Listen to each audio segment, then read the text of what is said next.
More than 10,000 people have crammed Sydney's Macquarie Street, protesting against changes to the role of the state governor. Rear Admiral Peter Sinclair moved out of Government House today, but his replacement, Gordon Samuels, won't be moving in, and the ceremonial duties of the governor will be downgraded.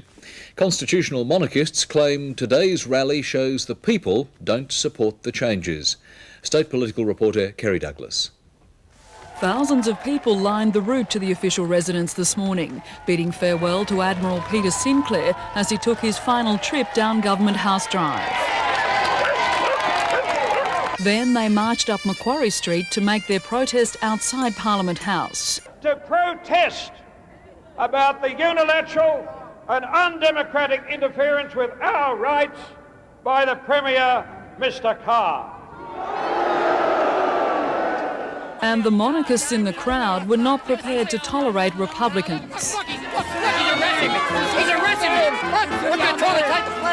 The opposition was keen to get in on the act. Leader Peter Collins maintaining the people must decide what happens to the governor. This temporary madness by the Premier must stop. And it will. And it will. This is an issue that will not go away.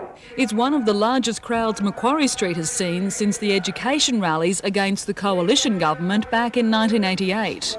But this time the Labor Premier wasn't here to see it. After 2 weeks of controversy over his governor decision, Mr. Carr left on a trade mission to Vietnam last Saturday and won't be back until the weekend. Ladies and gentlemen, I ask you to send the strongest message you possibly can to Bob Carr in Hanoi. Stay in Hanoi, Bob. Hands off the gun.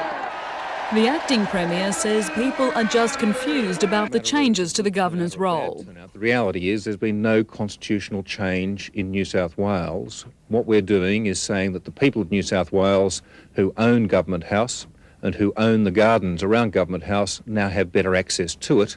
But many in today's crowd used the occasion to send a message further afield.